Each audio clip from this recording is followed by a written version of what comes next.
2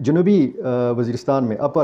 جنوبی وزیرستان میں bomb disposal unit ہے پاکستانی فوج کا، اس پر بم حملہ کیا گیا ہے۔ اطلاعات یہ ہیں کہ 2 سیکیورٹی اہلکار اس میں شہید ہوئے ہیں اور 2 اس میں زخمی ہوئے ہیں۔ اسی طرح فرنٹیر کانسٹیبلری کے ایک نائب صوبیدار کو علی خیل متنی پشاور کے علاقے سے اغوا کیا گیا ہے۔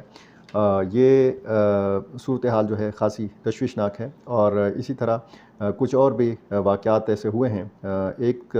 لوئر کرم چارخیل کے قریب FC بم ڈسپوزل اہلکاروں پر حملہ کیا گیا ہے۔ اس حملے کے نتیجے میں 2 سیکیورٹی اہلکار جو ہیں وہ زخمی ہوئے ہیں، اور اسی طرح جنوبی وزیرستان سروکئی تحصیل شکئی کا علاقہ ہے، یہاں سے 3 افراد کی لاشیں برآمد ہوئی ہیں۔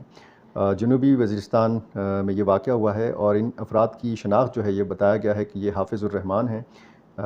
فیضان اللہ ہیں اور انعام اللہ، اور یہ جو تینوں لاشیں ہیں ان کو پولیس نے تحویل میں لیا ہے، اور ان لوگوں کے جو لواحقین ہیں ان کے حوالے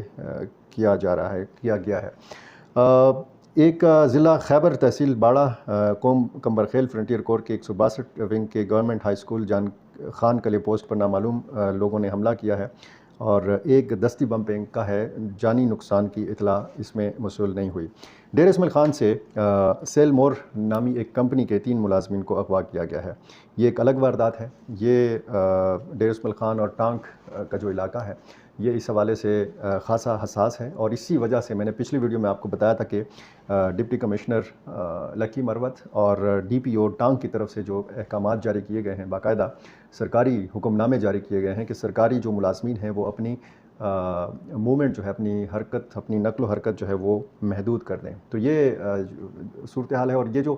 روسی سیاح کو اغوا کرنے کا دعویٰ سامنے آیا ہے یہ شمالی وزیرستان سے سامنے آیا ہے۔ طالبان یا حافظ گل بہادر گروپ نے یہ ایک تصویر شیئر کی ہے اور دعویٰ کیا گیا ہے۔ اس میں یہ کہا گیا ہے کہ جی یہ جو روسی سیاح ہے اس کے حوالے سے یہ کہا گیا تھا کہ یہ ڈیر اسماعیل خان میں جب کارروائی کی گئی ملیٹنٹس کی طرف سے تو یہ فوج کے ہمراہ تھا، اور شاید یہ روسی فوجی ہے، لیکن اس کے حلیے سے نہیں لگتا کہ یہ کسی فوج کا حصہ ہے، کیونکہ داڑھی ہے، اور فرینچ جس طرح داڑھی ہوتی ہے لیکن وہ لمبی داڑھی ہے اس طرح، اور لمبے بال ہیں۔ میں کوشش کر رہا ہوں کہ وہ تصویر بھی آپ کو دکھا سکوں اس شخص کی کہ جس کے حوالے سے دعویٰ کیا گیا ہے کہ یہ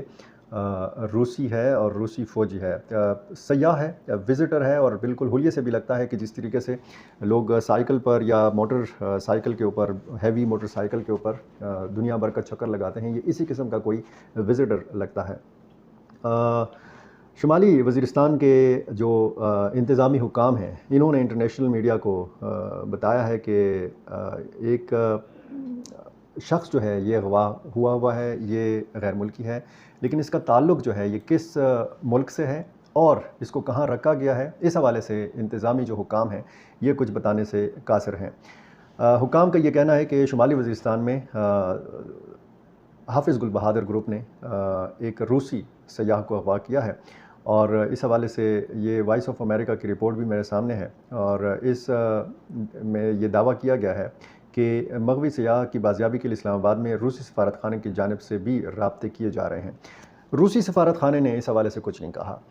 پاکستانی حکام نے اس حوالے سے اس طرح واضح، جس طریقے سے دفتر خارجہ بیان دیتا ہے، جس طرح باقی ادارے جو ہیں ان کے جو شعبہ تعلقات عامہ ہیں یا ان کی جو پریس ریلیز آتی ہے، اس حوالے سے کوئی تصدیق نہیں ہوئی اس چیز کی کہ آیا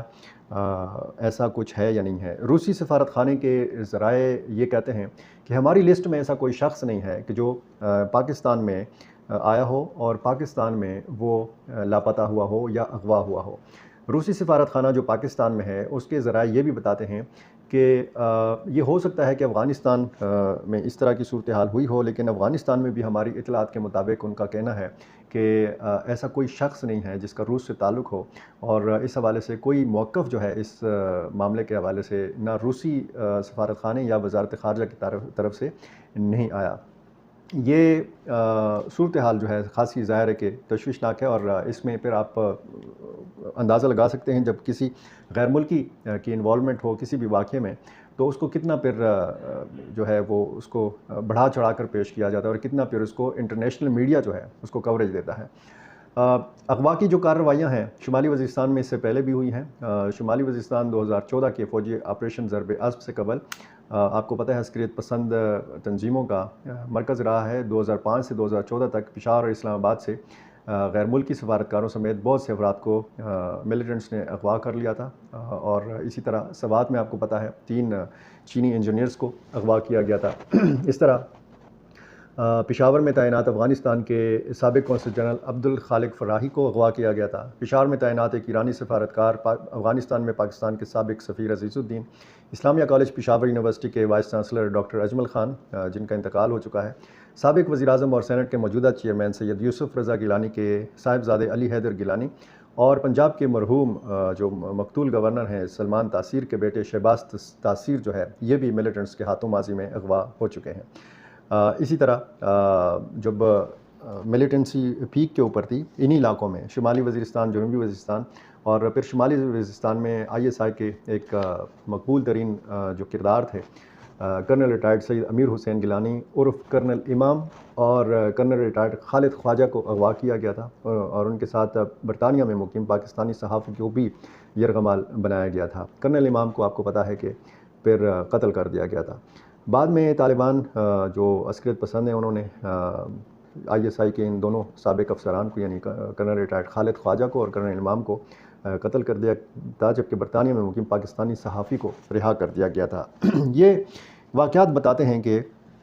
حالات ٹھیک نہیں ہیں، حالات کنٹرول میں نہیں ہیں، اور یہ کچھ تازہ واقعات ہیں یا کچھ واقعات کے حوالے سے دعویٰ ہے جو میں نے آپ کے سامنے رکھا، اور یہ ساری صورتحال پھر یہ بتاتی ہے کہ حکومت کو ظاہر ہے کہ ریاست کو سنجیدگی کا مظاہرہ کرنا ہے، اور اس ساری صورتحال کے حوالے سے دیکھنا ہے کہ یہ معاملہ کیسے حل کیا جا سکتا ہے۔ شروع میں نے جیسے عرض کیا کہ آگ لگی ہے لیکن اس آگ کی حرارت محسوس نہیں کی جا رہی۔ کچھ لوگوں نے کمنٹ میں مجھے بتایا کہ جی ہم تو فلاں علاقے سے تعلق رکھتے ہیں اور فلاں جگہ پہ تو معمول کی زندگی ہے۔ ظاہر ہے کہ جب آپ مثال کے طور پر آپ کو ہاٹ میں، کرک میں، بنو میں، ڈیر اسماعیل خان کے بازاروں میں گھومیں تو آپ کو مارکیٹیں کھلی ہوئی نظر آتی ہیں۔ ایسا نہیں ہے کہ کرفیو کی صورتحال ہے، ایسا نہیں ہے کہ لوگ جو ہیں وہ گھروں میں محصور ہیں، باقاعدہ کاروبار ہو رہا ہے، لوگ چہل پہل کر رہے ہیں، باہر پھر رہے ہیں۔ جو سیکیورٹی فورسز کے اوپر، پولیس کے اوپر،